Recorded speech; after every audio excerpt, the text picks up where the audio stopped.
এই সেই বিখ্যাত ব্ল্যাক বিচ, আইসল্যান্ডের ডেনিস ওয়ারা। আটলান্টিকের জলোচ্ছ্বাস কালো সৈকতে ছড়িয়ে পড়ছে। একটু আগেই অসাধারণ একটা ঝর্ণা দেখে এলাম, স্কোগা ফলস। তারপরেই এরম ব্ল্যাক বিচের সৌন্দর্য, আটলান্টিকের জলোচ্ছ্বাস আমাকে মুগ্ধ করে রেখেছে। আমি এর কথা অনেক শুনেছিলাম আসার আগে, ব্ল্যাক বিচের। সেই ব্ল্যাক বিচে এই মুহূর্তে দাঁড়িয়ে আছি। দুরন্ত আটলান্টিক, তার জলোচ্ছ্বাস, সেই জলোচ্ছ্বাসের উচ্ছ্বাস আমার মধ্যেও। কারণ আজ দুটো জিনিস দেখলাম, দুটোই অসাধারণ অসাধারণ। আইসল্যান্ড এমনিই আমাকে মুগ্ধ করছে। সেই দূরে একটা কেভ দেখা যাচ্ছে, কেভের দিকে এগিয়ে যাচ্ছি।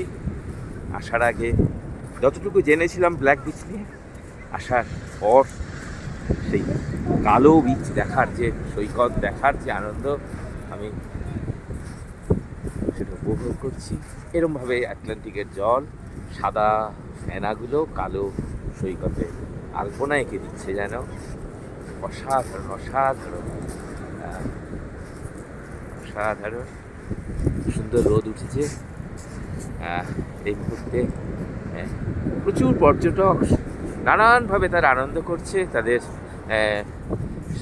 ছবি তোলার উচ্ছ্বাস দেখে বোঝা যায়। একবার যদি ক্যামেরাটাকে ঘোরানো যায়।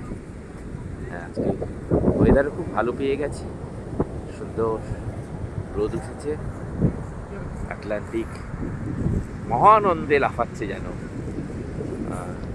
আর এই অসাধারণ একটা ঢেউ এসে আছড়ে পড়লো এই কেভের ওপরে, এবং ঢেউ যখন আছড়ে পড়ে কালো সৈকতে, সত্যি একটা আলপনার মতো মনে হয়, জলজ আলপনা।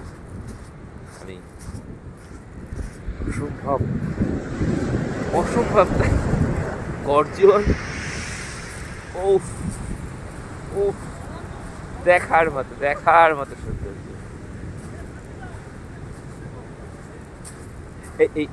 এই হচ্ছে তার জল কালো সৈকতে।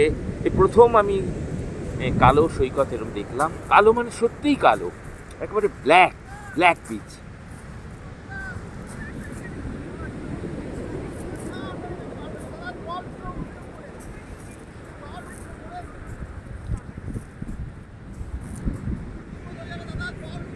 আবার ঢেউ আসছে।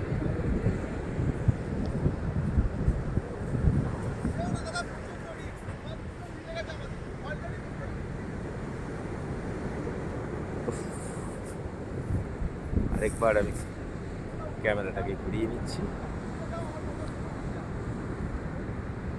দূরে সিগার ডানা মেলে উঠছে নীল আকাশে।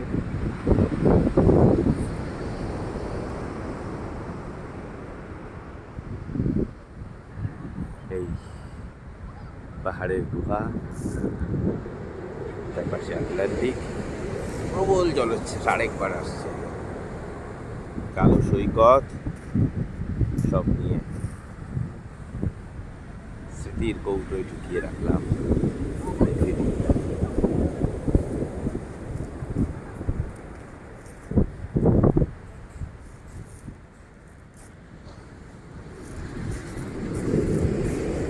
অসাধারণ, অপূর্ব অপূর্ব।